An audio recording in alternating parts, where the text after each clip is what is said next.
ನಮಸ್ಕಾರ. ಟಿವಿ9ನ ವಿಶೇಷ ಸಂದರ್ಶನಕ್ಕೆ ಸ್ವಾಗತ. ನಾನು ಅನುಷಾ ಗೋಪಾಲಕೃಷ್ಣ.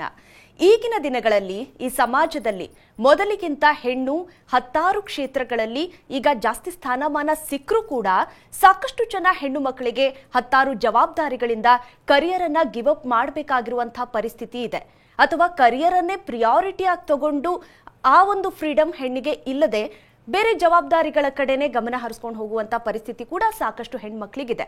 ಆದ್ರೆ ಹತ್ತಾರು ಹೆಣ್ಣು ಮಕ್ಕಳು ಹತ್ತಾರು ಜವಾಬ್ದಾರಿಗಳನ್ನ ಕೂಡ ನಿಭಾಯಿಸಿ ತಮ್ಮ ಕರಿಯರ್ ಅನ್ನ ಕೂಡ ಕಟ್ಕೊಂಡು ಈ ಸಮಾಜಕ್ಕೆ ಹತ್ತಾರು ಕೊಡುಗೆಗಳನ್ನ ಕೂಡ ಕೊಡ್ತಾ ಇದ್ದಾರೆ.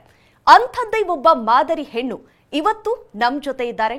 ಇವರು ಶಿಕ್ಷಣ ಕ್ಷೇತ್ರದಲ್ಲಿ ಶಿಕ್ಷಣ ತಜ್ಞೆಯಾಗಿ ಕೃಪಾನಿಧಿ ಅನ್ನುವಂಥ ಒಂದು ಸಂಸ್ಥೆಯನ್ನ ಸ್ಥಾಪಿಸಿ ಜೊತೆಗೆ ಸಮಾಜ ಸೇವಕಿಯಾಗಿ ಕೂಡ ತಮ್ಮ ಕೊಡುಗೆಯನ್ನ ಕೊಟ್ಟು ಈಗ ಕನ್ನಡ ಚಿತ್ರರಂಗಕ್ಕೆ ಪಾದಾರ್ಪಣೆ ಮಾಡ್ತಿರುವಂತಹ ಮಿಸಸ್ ಗೀತಾ ನಾಗ್ಪಾಲ್ ಅವರು ಇವತ್ತು ನಮ್ ಜೊತೆ ಇದ್ದಾರೆ. ಬನ್ನಿ ಅವ್ರ ಜೊತೆ ಮಾತಾಡ್ಸೋಣ. ಮೇಡಮ್ ನಮಸ್ತೆ, ಕಾರ್ಯಕ್ರಮಕ್ಕೆ ಸ್ವಾಗತ. Thank you for having me. Tayavva ಸಿನಿಮಾದ ಬಗ್ಗೆ ಸ್ಟೇಟಸ್ ಯಾವ ರೀತಿಯಾಗಿದೆ ಅಂತ ನೀವು ಹೇಳೋದಾದ್ರೆ, ರಿಲೀಸ್ ಯಾವಾಗ ಅಥವಾ ಯಾವ ಹಂತದಲ್ಲಿದೆ, ಶೂಟಿಂಗ್ ಎಷ್ಟಾಗಿದೆ, ಅದ್ರ ಬಗ್ಗೆ ನೀವು ಹೇಳೋದಾದ್ರೆ? ಆ್ಯಕ್ಚುಲಿ ಈಗ ಆಡಿಯೋ ರಿಲೀಸ್ ಮಾಡಬೇಕು, ಶೂಟಿಂಗ್ ಎಲ್ಲ ಕಂಪ್ಲೀಟ್ ಆಗಿದೆ, ಮತ್ತು ಸೆನ್ಸರ್ ಎಲ್ಲ ಆಗಿದೆ, ಸರ್ಟಿಫಿಕೇಟ್ ಎಲ್ಲ ಬಂದಿದೆ. Next we are looking for an audio release. ಅದಾದಮೇಲೆ ಮಾಡಿ I think January end or February first ವೀಕಲ್ಲಿ ಮಾಡ್ತಾ ಇದ್ದೀವಿ ರಿಲೀಸ್. ಈಗ ಸಿನಿಮಾ ಆಕ್ಟಿಂಗ್ ಎಕ್ಸ್ಪೀರಿಯನ್ಸ್ ಅಲ್ಲಿ ಆ ರೀತಿ ಚಾಲೆಂಜಸ್ ಏನಾದರೂ ಫೇಸ್ ಮಾಡಿದ್ರಾ ನೀವು ಅಂತ, ಅಥವಾ ಯಾವ ರೀತಿಯಾಗಿ ಎಂಜಾಯ್ ಮಾಡಿದ್ರಿ ಈ ಪ್ರೊಸೆಸ್ ಅನ್ನೆಲ್ಲ? ಬಿಕಾಸ್ ಹೊಸದು ಇದೊಂದು, ಏನಾದರೂ ಹೊಸದು ಕಲಿಯೋದಕ್ಕೆ ಸಿಕ್ಕಾಗ ಅದರ ಫನ್ ಒನ್ ಕೈಂಡ್ ಆಫ್ ಇದ್ದೇ ಇರುತ್ತೆ. ಆ ಎಕ್ಸ್ಪೀರಿಯನ್ಸ್ ಹೇಗಿತ್ತು ಅಂತ ನೀವು ಹೇಳೋದಾದ್ರೆ? ನನಗೆ ಎಕ್ಸ್ಪೀರಿಯನ್ಸ್ ತುಂಬ ಜಾಯ್ಫುಲ್ ಆಗಿತ್ತು. ಯಾಕೆ ಅಂತಂದರೆ, ಒಂದೇನು ಅಂದರೆ ನಾವು ಕಾಲೇಜ್ ಇದರಲ್ಲಿ ನಾವು ಮೋಸ್ಟ್ಲಿ ಸೀರಿಯಸ್ ಆಗಿರ್ತೀವಿ. ಆ್ಯಕ್ಚುಲಿ ಸೀರಿಯಸ್ ಯಾಕೆ ಅಂತಂದರೆ, not because I want to be, but handle ಮಾಡುವಾಗ ಆ ರೀತಿ ಒಂದು ಇದು ಇಟ್ಕೊಂಡಿರ್ಬೇಕಾಗತ್ತೆ. ಆದರೆ ನನಗೆ ಶೂಟಿಂಗ್ ಟೈಮಲ್ಲಿ I really enjoyed so much. ನನಗೆ ಅಷ್ಟು ನಗು ಬರ್ತಾಯಿತ್ತು, ಅಷ್ಟು ಎಂಜಾಯ್ ಮಾಡಿದೆ, ಲಾಫ್ಟರ್. ಯಾಕೆಂದರೆ ಆ ಡೈಲಾಗ್ಸ್ಗಳೆಲ್ಲ ಕಲಿಯೋವಾಗ, ಆ ರೀತಿ ನಾನು ಎಕ್ಸ್ಪ್ರೆಸ್ ಮಾಡುವಾಗ, ಆ ಬ್ಯೂಟಿಫುಲ್ ಹಳ್ಳಿ ಲ್ಯಾಂಗ್ವೇಜ್ ಎಷ್ಟು ಚೆನ್ನಾಗಿರುತ್ತೆ ನೋಡಿ. ಅದೆಲ್ಲ ನಾನು ಪ್ರಾಕ್ಟೀಸ್ ಮಾಡೋವಾಗ ತುಂಬ ನಗು ಬರ್ತಾಯಿತ್ತು. ನಾನು ಮನಸಾರೆ ನಕ್ಕಿದ್ದೀನಿ. ಇನ್ಫ್ಯಾಕ್ಟ್ ಒಂದು ಸರಿ ಅದು ಎಷ್ಟು ಎಕ್ಸಸ್ ಆಗೋಯ್ತು ಅಂದರೆ, ನಮ್ಮ ಡೈರೆಕ್ಟ್ರು ಪವನ್ ಸಾತ್ವಿಕ್ ಹೇಳ್ತಾ ಇದ್ರು, ಮೇಡಮ್ ನೀವು ಹೀಗೆ ನಗ್ತಾ ಇದ್ದರೆ ಡಬಲ್ ಟೈಮ್ ಎಕ್ಸ್ಟೆನ್ಷನ್ ಆಗುತ್ತೆ, ನೆಕ್ಸ್ಟ್ ಟೈಮ್ ಈ ಥರ ಡಬಲ್ ಇಡಬೇಕಾಗತ್ತೆ, ಒಂದು ನಗೋದಕ್ಕೋಸ್ಕರ ಒಂದು ಸ್ಲಾಟು, ಒಂದು ಶೂಟಿಂಗಿಗೆ ಅಂತ ಅಂದ್ಬಿಟ್ಟು ಅಷ್ಟು ನನಗೆ ತುಂಬ ಎಂಜಾಯ್ ಮಾಡಿದ್ದೀನಿ. ಎವ್ರಿ ಬಿಟ್ ಎಲ್ಲ ಅಲ್ಲಿದ್ದ ಕೋ ಸ್ಟಾರ್ಸ್ ಜೊತೆ, ಮಕ್ಕಳು, there was lot of kids in the movie, so ಅವ್ರ ಜೊತೆ ಎಲ್ಲ ತುಂಬ ನಕ್ಕೊಂಡು ಸಿಕ್ಕಾಪಟ್ಟೆ ಎಂಜಾಯ್ ಮಾಡಿದ್ದೀನಿ. It was such a beautiful experience. ಅಂದರೆ I was feeling why it has come to an end. ಎಷ್ಟೊಂದು ನಗ್ತಾ ಇದ್ದೀನಲ್ಲ, ನನ್ನ ಹೆಲ್ತ್ ಎಷ್ಟು ಇಂಪ್ರೂವ್ ಆಗುತ್ತೆ ಅಂತ ಅನ್ಕೋತಾ ಇದ್ದೆ ನಾನು. ಸಾತ್ವಿಕ್ ಪವನ್ ಕುಮಾರ್ ಅವರು ನಿರ್ದೇಶನ ಮಾಡಿರುವಂಥದ್ದು, ಅಂದ್ರೆ ಅವರ ಜೊತೆ ಅವರ ಡೈರೆಕ್ಷನ್ ಅಲ್ಲಿ ವರ್ಕ್ ಮಾಡಿರೋ ಎಕ್ಸ್ಪೀರಿಯನ್ಸ್ ಹೇಗಿತ್ತು? ಮತ್ತು ಈ ಸಿನಿಮಾದಲ್ಲಿ ಇನ್ಯಾರೆಲ್ಲ ಮುಖ್ಯ ಭೂಮಿಕೆಯಲ್ಲಿ ಕಾಣಿಸ್ಕೊಳ್ತಾರೆ ಅಂತ ನೀವು ಹೇಳೋದಾದ್ರೆ? ಸಾತ್ವಿಕ್ ಪವನ್ ಅವರು ಭಾಳ ಚೆನ್ನಾಗಿ ನನಗೆ ಗೈಡ್ ಮಾಡಿದ್ರು. ಅವ್ರು ಮಧ್ಯ ಬೇಕಾದಾಗ ಈ ಕಡೆ ಬಂದು he was explaining to me ಯಾವ ಥರ ಇಮೋಟ್ ಮಾಡೋದು, ಯಾವ ಥರ ನಡಿಬೇಕು, ಯಾವ ರೀತಿ ಡ್ರೆಸ್ಗಳು ಮಾಡ್ಕೋಬೇಕು, ಎಲ್ಲ ಹೇರ್ ಸ್ಟೈಲ್ ಹೇಗಿರಬೇಕು, ಎಲ್ಲ ಚೆನ್ನಾಗಿ ಗೈಡ್ ಮಾಡಿದ್ರು. ಭಾಳ ಚೆನ್ನಾಗಿ ಅವರು ಪೇಷನ್ಸಿಂದ ನನಗೆ ಎಕ್ಸ್ಪ್ಲೈನ್ ಮಾಡ್ತಾಯಿದ್ರು. ಅದರಿಂದ ನನಗೆ he made my work very easy. ಮತ್ತು ಭಾಮ ಅವರು ಮತ್ತು ಪದ್ಮಾ, ನನ್ನ ಫ್ರೆಂಡು ಪದ್ಮಾವತಿ ಚಂದ್ರಶೇಖರ್, ಅವರಿಬ್ಬರು ಭಾಳ ಕಾನ್ಫಿಡೆನ್ಸ್ ತುಂಬಿದ್ರು ನನಗೆ. ಭಾರಿ ಖುಷಿ ಆಯ್ತು. ಭಾಷೆ ಹೇಗೆ ಕಲ್ತ್ರಿ ನೀವು? ಕಷ್ಟ ಆಗ್ಲಿಲ್ವಾ ಅದು? ಅಲ್ಲಿ ಅವ್ರ ಜೊತೆ ಇಂಟ್ರಾಕ್ಟ್ ಮಾಡ್ತಾ ಇದ್ರಾ ಹೇಗೆ? ಅಲ್ಲಿ ಅವ್ರ ಜೊತೆ ಇಂಟ್ರಾಕ್ಟ್ ಮಾಡ್ತಾ ಇದ್ದೆ ನಾನು, ಅದೇ ರೀತಿ ಮಾಡ್ತಾ ಇದ್ದೆ. ಆಮೇಲೆ ನನಗೆ ಟ್ರೈನಿಂಗ್ ಕೊಡಲಿಕ್ಕೆ ಒಬ್ಬಳು ಶೈಲು ಅಂತ ಇದ್ಲು. She train me to speak. ಆ ರೀತಿ ನನಗೆ ಅದರಿಂದ ಪಿಕಪ್ ಮಾಡ್ಬೋದು. ಯಾಕೆಂದರೆ ಕನ್ನಡ ಬರುತ್ತಲ್ಲ, ನಾವು ಕನ್ನಡದವರೇ ಅಲ್ವೇ, ಸೊ ಕೇಳಿರ್ತೀವಿ, ನಾವು ಮಾತಾಡಿರೋದಿಲ್ಲ ಅಷ್ಟೇ. ಸೊ ಅವ್ರು ಹೇಳ್ಕೊಟ್ಟಾಗ ಮಾಡ್ಬೋದು, ಅಷ್ಟೇನು ತೊಂದರೆ ಆಗೋದಿಲ್ಲ. ಈ ಶಿಕ್ಷಣ ಸಂಸ್ಥೆ ಏನು ಸ್ಥಾಪಿಸಿದ್ದೀರಾ, ಈಗ ಅದರ ಕೆಲಸಗಳು ಕೂಡ ಇರುತ್ತೆ, ಜೊತೆಗೆ ಈ ರೀತಿಯಾಗಿ ಆ್ಯಕ್ಟಿಂಗ್ ಅಂತ ಬಂದಾಗ ನೀವು ಹೇಗೆ ಮ್ಯಾನೇಜ್ ಮಾಡಿದ್ರಿ ನಿಮ್ಮ ಶೆಡ್ಯೂಲ್ಸ್ನ? ಬಿಕಾಸ್ ಅಲ್ಲೂ ಅದು ದೊಡ್ಡ ಜವಾಬ್ದಾರಿ, ನೀವು ಹೇಳ್ದಂಗೆ. ಹೇಗೆ ಮ್ಯಾನೇಜ್ ಮಾಡಿದ್ರಿ ಮ್ಯಾಮ್? ಆ್ಯಕ್ಚುಲಿ ಇವಾಗ ಅಟ್ ದಿಸ್ ಏಜ್ ನನಗೇನಂತಂದರೆ ಮುಂಚೆ ಅಷ್ಟು ಬ್ಯುಸಿ ಇಲ್ಲ ನಾನು. ಮುಂಚೆ ಸಿಕ್ಕಾಪಟ್ಟೆ ಬ್ಯುಸಿ ಇರ್ತಿದೆ, ನನಗೆ ಟೈಮ್ ಇರಲಿಲ್ಲ. ಒಂದು ಸ್ಟೇಜಿಗೆ ತಂದಮೇಲೆ ಅದು ಆಟೋಮೇಟೆಡ್ ಆಗಿಬಿಡುತ್ತೆ, ನಿಮಗೆ ಗೊತ್ತಿದೆ ಅಲ್ವಾ ಅದು. ಸೊ ಆ ಸ್ಟೇಜಿಗೆ ತಂದು ಬಿಟ್ಬಿಟ್ಟಿದ್ದೀವಿ ನಾವು ಇವಾಗ. ಆದರೂ ಕೂಡ I still go and will be there. But ಏನಂತಂದರೆ if I need a break for 15-20 days I can take it easily. ಮತ್ತು ಇರೋ ಇಂಪಾರ್ಟೆಂಟ್ ವರ್ಕ್ಸ್ ಎಲ್ಲ ಫಿನಿಷ್ ಮಾಡಿದೆ. ಕೆಲವೆಲ್ಲ ಅಷ್ಟೊಂದು ಎಮರ್ಜೆನ್ಸಿ ರಿಕ್ವೈರ್ಮೆಂಟ್ ಇಲ್ಲದೆ ಇರೋದೆಲ್ಲ ನಾನು ಅದನ್ನು ಆಫ್ಟರ್ ದಟ್ ಇಟ್ಕೊಂಡೆ. ಹಾಗಾಗಿಬಿಟ್ಟು ಆ ಟೈಮಲ್ಲಿ ನಾನು ಇದು ಮಾಡಿಕೊಂಡೆ ನಾನು. ಆ್ಯಂಡ್ ಆ್ಯಸ್ ಇಟ್ ಈಸ್ ನಾನು I am been meditating from the age of 2005 ಮಾಡ್ತಾಯಿದ್ದೀನಿ ಮೆಡಿಟೇಷನ್ನು. ಸೊ ನಾನು 15 ಡೇಸ್ ಅಂತಂದರೆ 20 ಡೇಸ್ ನಾನು ಬೆಳಗ್ಗೆ ಎದ್ದುಬಿಟ್ಟು ಹೋಗ್ತಿದ್ವಿ, ಅರ್ಲಿ ಮಾರ್ನಿಂಗ್ ಹೋಗಿ ಲೇಟ್ ಆಗೋದು ನೈಟ್ ಬರೋವಾಗ. So my son and my daughter ask me, mummy ಎಲ್ಲಿ ಇಷ್ಟೊಂದು ಬ್ಯುಸಿ? ನಾನು ಹೇಳಿದೆ, ಇಲ್ಲ ಯಾವುದೋ ವರ್ಕ್ಶಾಪ್ ಸೇರ್ಕೊಂಡಿದ್ದೀನಿ, ಮೆಡಿಟೇಟಿವ್ ವರ್ಕ್ಶಾಪ್. ಸೊ ಅದು ಏಕೆಂದರೆ I wanted to give them a surprise. ಅದಕ್ಕೋಸ್ಕರ ಏನು ಹೇಳಿರಲಿಲ್ಲ. ಮತ್ತು ಏನು ಗೊತ್ತಾ, ಮೈಂಡ್ ಕ್ಲಿಯರಾಗಿ ಇಟ್ಕೋಬೇಕು ಆ್ಯಕ್ಟಿಂಗ್ ಮಾಡೋಕ್ಕೆ. ಬೇರೆ ಯಾವ ಥರ ಅಯ್ಯೋ ಏನು ಹಾಗೆ ಹೀಗೆ ಅನ್ನಬಾರ್ದು ಅಂತ. ಅದಕ್ಕೋಸ್ಕರ ನಾನು ಯಾವ ಮೈಂಡ್ಗೂ ಯಾವ ಥರದ್ದು ಬರಬಾರ್ದು ಥಾಟ್ಸ್ ಅಂತ ಹೇಳಿ ಏನೂ ಹೇಳಿರಲಿಲ್ಲ. Just to keep it very clear. So ಹಾಗಾಗಿ ಇದು ಮಾಡಿದೆ. ಆಮೇಲೆ ಐ ಜಸ್ಟ್ ಟೋಲ್ಡ್ ದೆಮ್ ಈ ಥರ ಎಲ್ಲ ಆಗಿದೆ. ಹೇಗಿತ್ತು ಅವ್ರ ರಿಯಾಕ್ಷನ್ ಆವಾಗ? ದೇವರ್ ಆಸ್ಟ್ ಮಿ ಯಾವ ಥರ ರೋಲು ಏನು ಹಿಂಗೆ ಅಂತೆಲ್ಲ ಹೇಳಿದೆ. ದೇವರ್ ಹ್ಯಾಪಿ ಫಾರ್ ಮಿ. ಗೀತಾ ಅವರ ಶೆಡ್ಯೂಲ್ ಯಾವ ರೀತಿ ಆಗಿರುತ್ತೆ ಸಾಮಾನ್ಯವಾಗಿ? ನಿಮ್ಮ ಲೈಫ್ ಸ್ಟೈಲ್ ನೀವು ಪ್ರಾಪರ್ ಆಗಿ ಮಾಡೋದು ಹೇಗೆ? ನೀವು ಹೇಳಿದ್ರಿ ಮೆಡಿಟೇಷನ್ ಹೋಗ್ತಾ ಇದೆ ಅಂತ, ಆ ರೀತಿ ಪ್ರಾಕ್ಟೀಸಸ್ ನಿಮ್ಗಿದೆಯಾ? ಯಾವ ರೀತಿಯಾಗಿ ನಿಮ್ಮ ಯೂಶುವಲ್ ಲೈಫ್ ಸ್ಟೈಲ್ ಇದೆ ಅಂತ ನೀವು ಹೇಳೋದಾದ್ರೆ? ಮುಂಚೆ ಮೆಡಿಟೇಷನ್ ನಾನು ಹೋಗಿ ಕ್ಲಾಸ್ಗಳು ಮಾಡಿದ್ದೀನಿ, ಸಿಕ್ಕಾಪಟ್ಟೆ ಮಾಡಿದ್ದೀನಿ, ಕಲ್ತ್ಕೊಂಡಿದ್ದೀನಿ ಎಲ್ಲ. ಅದಕ್ಕೆ ಹೋಗಿ ಕಲ್ತ್ಕೊಂಡೆ. ಈಗ life it self is A meditation for me. It's A dynamic meditation ಅಂತ ಹೇಳ್ತಾರಲ್ಲ, ನಾವು ಏನು ಮಾಡ್ತಾ ಇದ್ದೀವಿ ಅದನ್ನು it self is N like A meditation ಥರ ಟ್ರೀಟ್ ಮಾಡಬೇಕು. ಈಗ ನೀವು ಶಿಕ್ಷಣ ಸಂಸ್ಥೆ ನಡೆಸ್ತಾ ಇರೋದ್ರಿಂದ ನೀವು ಹೇಳಿದ್ರಿ ನಿಮಗೆ ಮಕ್ಕಳ ಸೈಕಾಲಜಿ ಆಗಲಿ ಇದೆಲ್ಲ ತುಂಬ ಚೆನ್ನಾಗಿ ಗೊತ್ತಿರುತ್ತೆ ಅಂತ. ಈಗ ತುಂಬ ಜನ ಮಕ್ಕಳು ಅಂದರೆ ಒಂದು ಯೂತ್ ಸ್ಟೇಜಲ್ಲಿ ಕರಿಯರ್ ಚಾಯ್ಸ್ ಬಗ್ಗೆ ತುಂಬಾ ಕನ್ಫ್ಯೂಸ್ಡ್ ಇರ್ತಾರೆ, ಅಥವಾ ಕರೆಕ್ಟಾಗಿ ಡಿಸಿಷನ್ಸ್ ತೊಗೊಳಕ್ಕೆ ಆಗ್ತಾ ಇರೋದಿಲ್ಲ. ಈಗ ಆ ಒಂದು ಫ್ಲೆಕ್ಸಿಬಿಲಿಟಿ ಬರೋದಕ್ಕೆ ಮಕ್ಕಳಿಗೆ ನೀವು ಒಳ್ಳೆ ಎಕ್ಸಾಂಪಲ್ ಆ್ಯಕ್ಚುಲಿ. ಯಾಕೆಂದರೆ ನೀವು ಏನು ಬಂದಿದೆ ಅದನ್ನು ನಿಭಾಯಿಸ್ಕೊಂಡು ಹೋಗಿ ಮತ್ತು ಅಪಾರ್ಚುನಿಟೀಸ್ ಕೂಡ ಬಿಡದೆ ಆ ರೀತಿಯಾಗಿ ನೀವು ಅಂದರೆ ಆ ಒಂದು ಯೂತ್ಗೆ ಯಾವ ರೀತಿಯಾಗಿ ಅಡ್ವೈಸ್ ಮಾಡ್ತೀರಾ ಕರಿಯರ್ ಚಾಯ್ಸ್ ಬಗ್ಗೆ? ಈಗಿನ ಯೂತ್ ತುಂಬ ಆ್ಯಂಕ್ಷಿಯಸ್ ಆಗಿರ್ತಾರೆ ಆ್ಯಕ್ಚುಲಿ. ಬೇಗ ಅಚೀವ್ಮೆಂಟ್ ಆಗಬೇಕು, ಬೇಗ ಎಲ್ಲ ಆಗಬೇಕು, ಪೇಷನ್ಸ್ ಇಲ್ಲ.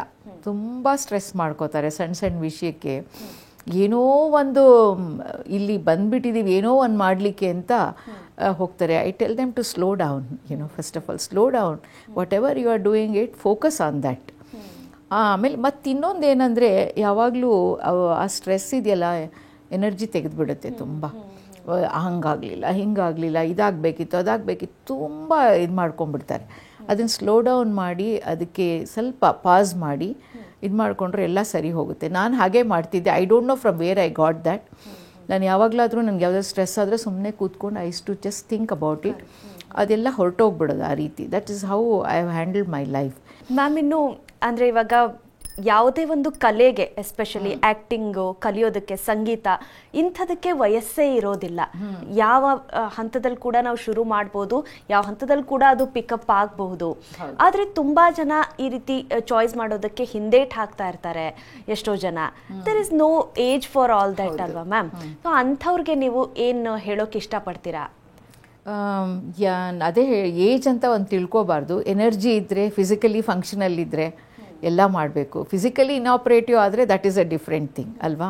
ಫಿಸಿಕಲಿ ಎನರ್ಜಿ ಇದ್ದು ಫಿಸಿಕಲಿ ಆಪ್ರೇಷನ್ ಮಾಡೋಕ್ಕೆ ಆದರೆ, ಫಂಕ್ಷನ್ ಮಾಡಲಿಕ್ಕಾದರೆ ಯಾವ ಥರದ್ದು ಒಂದು ಫೀಲಿಂಗ್ ಆಫ್ ಲುಕಿಂಗ್ ಬ್ಯಾಕ್ ಇರಬಾರ್ದು. ಮತ್ತು ಯಾವ ಸ್ಕಿಲ್ ಇರುತ್ತೆ ಅದರಲ್ಲೇ ಮುಂದೆ ಹೋಗಿ. ಅದು ಅವ್ರು ಮಾಡ್ತಾ ಇದ್ದಾರೆ, ನಾನು ಅದಕ್ಕೆ ಮಾಡ್ತೀನಿ ಅಂತ ಕಾಪಿ ಮಾಡಬಾರ್ದು. ನಮ್ಮ ಸ್ಕಿಲ್ ಏನು, ಇನ್ಸ್ಪಿರೇಷನ್ ತೊಗೋಬೋದು, ನೂರಾರು ಜನರಿಂದ ಇನ್ಸ್ಪಿರೇಷನ್ ತೊಗೋಬೋದು. ಆದರೆ ನಮ್ಮ ಸ್ಕಿಲ್ ನಮಗೇನಿರುತ್ತೆ, ನಮಗೆ ಮನಸ್ಸಿಗೆ ಏನು ಹತ್ತಿರವಾಗಿರುತ್ತೆ ಅದನ್ನು ನಾವು ಡೆವಲಪ್ ಮಾಡಬೇಕು. ಯಾವ ಸಣ್ಣ ಕಲೆ ದೊಡ್ಡ ಕಲೆ ಅಂತ ಯಾವುದೂ ಇಲ್ಲ. ಯಾವುದ್ರಲ್ಲಿ ಬೇಕಾದರೂ ಫ್ಲರಿಶ್ ಆಗ್ಬೋದು. ಅದರಲ್ಲಿ absolutely no such kind of limitations. ಅದರಿಂದ ನಮ್ಮಲ್ಲಿ ಯಾವುದು ಕಲೆ ಇರುತ್ತೆ ನಾವು ಅದರಲ್ಲೇ ಪ್ರಾಸ್ಪೆರಿಟಿ ಆಗ್ಬೋದು, ಮುಂದೆ ಬರ್ಬೋದು ಅಂತ ನಾನು ಎಲ್ಲರಿಗೂ ಹೇಳಲಿಕ್ಕೆ ಇಷ್ಟಪಡ್ತೀನಿ.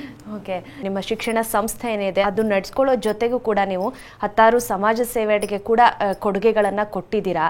ಇದೆಲ್ಲದಕ್ಕೂ ಸಾಕಷ್ಟು ಪ್ಯಾಷನ್ ಬೇಕು ಮತ್ತು ಮಾಡುವಂಥ ಮನಸ್ಸು ಬೇಕು. ಅದೆಲ್ಲ ನಿಮಗೆ ಹೇಗೆ ಬಂತು? ಅಂದರೆ ನಿಮಗೆ ಯಾರು ಇನ್ಸ್ಪಿರೇಷನ್ ಆ ವಿಷಯವಾಗಿ ಅಂತ ಹೇಳೋದಾದ್ರೆ? I am self inspired. ಹಂಗೆ ನೋಡಿದ್ರೆ ವೆನ್ ವಿ ರೀಡ್ ಭಗವದ್ಗೀತಾ, ಅದರಲ್ಲಿ ಬಹಳಷ್ಟು ಥಿಂಗ್ಸ್ ಹೇಳಿದ್ದಾರೆ ಅಬೌಟ್ ಸರ್ವೀಸ್ ಆಗಲಿ. ಮತ್ತು ಮಾಡಿದ್ದನ್ನು ಯಾವಾಗಲೂ ಹೇಳ್ಕೊಬಾರ್ದು. ನನಗೆ ಅದನ್ನು ಹೇಳ್ಕೊಳ್ಳೋಕ್ಕೂ ಇಷ್ಟ ಆಗೋದಿಲ್ಲ. ನನ್ನ ಮನಸ್ಸಿಗೋಸ್ಕರ ನಾನು ಮಾಡ್ತೀನಿ ಹೊರತು ಇನ್ನೊಬ್ಬರಿಗೆ ಇದು ಮಾಡೋದಾಗಲಿ ಅಥವಾ ಪ್ಲೀಸ್ ಮಾಡೋಕ್ಕಾಗಲಿ, I am not a people pleaser. So ನಾನು ಯಾರಿಗೂ ಅದನ್ನು ಏನೂ ಹೇಳ್ಕೊಳಕ್ಕೆ ಹೋಗಲ್ಲ. ನನ್ನ ಮನಸ್ಸಿಗೆ ಇಷ್ಟ ಆಗಿದ್ದನ್ನು ನಾನು ಮಾಡ್ತೀನಿ. ಅದನ್ನು ಎಲ್ಲಿ ಇದು ಮಾಡಿದ್ರೆ ಡಿಸ್ಕ್ಲೋಸ್ ಮಾಡಬೇಡಿ, ಅದನ್ನ ದಯವಿಟ್ಟು ಯಾರಿಗೂ ಡಿಸ್ಕ್ಲೋಸ್ ಮಾಡಬೇಡಿ, ನನಗಿಷ್ಟ ಆಗೋದಿಲ್ಲ ಅಂತ. ನನಗಿಷ್ಟ ಆಗಲ್ಲ ಅದು. ನನ್ನ ಹಾರ್ಟ್ಗೋಸ್ಕರ ನಾನು ಮಾಡ್ತೀನಿ, ಹ್ಯಾಪಿನೆಸ್ಗೋಸ್ಕರ ಅಷ್ಟೇ. So that's how I am always from the beginning and I would like to be like that. Okay, ಈಗ ಸಿನಿಮಾ ಜರ್ನಿಯನ್ನು ಎಷ್ಟು ಎಂಜಾಯ್ ಮಾಡ್ತಾ ಇದ್ದೀರಾ, ಎಷ್ಟು ಎಕ್ಸೈಟೆಡ್ ಆಗಿದ್ದೀರಾ ತಾಯವ್ವ ಸಿನಿಮಾ ರಿಲೀಸ್ ಹಂತದಲ್ಲಿ ಇರಬೇಕಾದ್ರೆ ಅಂತ ಹೇಳೋದಾದ್ರೆ? ಡೆಫಿನೆಟ್ಲಿ ಎಕ್ಸೈಟ್ಮೆಂಟ್ ಇದೆ, ಇಂಥೂಸಿಯಾಸಮ್ ಇದೆ.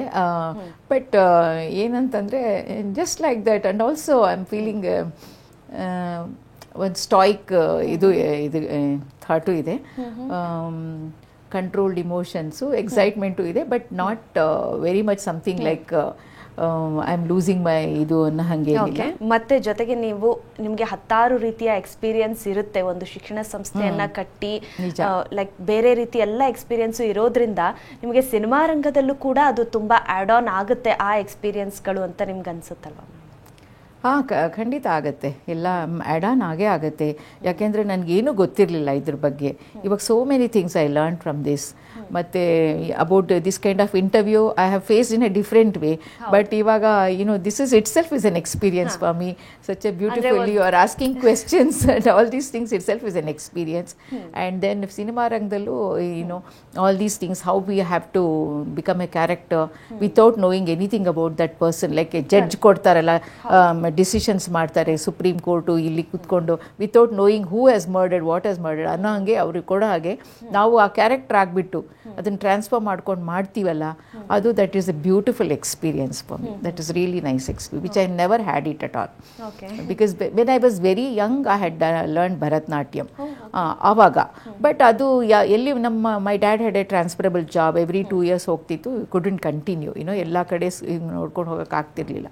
ಸೊ ಹಾಗಾಗಿಬಿಟ್ಟು ಆವಾಗ ಒಂದು ಇದು ಪಾತ್ರಧಾರಿಗಳು ಒಂದು ಚಿಕ್ಕ ಪುಟ್ಟದ್ದು ಕಲಿತಾ ಇರೋ ಸ್ಟೇಜಲ್ಲಿತ್ತು. ಬಟ್ ಇವಾಗ ಏನಂದರೆ ಇಟ್ ಈಸ್ ಎ ಅಡಲ್ಟ್ ಆಗಿ ಒಂದು ಕ್ಯಾರೆಕ್ಟರ್ನ ಹಾಕ್ಕೊಂಡು ಅವ್ರ ರೀತಿ ಮಾತಾಡೋದು, ಅವ್ರ ರೀತಿ ಯಾವ ರೀತಿ ಅವರು ಸೊಸೈಟಿಗೆ ಕಾಂಟ್ರಿಬ್ಯೂಟ್ ಮಾಡ್ತಿದ್ರು, ಅದೆಲ್ಲ ಮಾಡೋದೊಂದು ಎಕ್ಸ್ಪೀರಿಯನ್ಸ್ ಆಯಿತು ನನಗೆ ಖಂಡಿತ.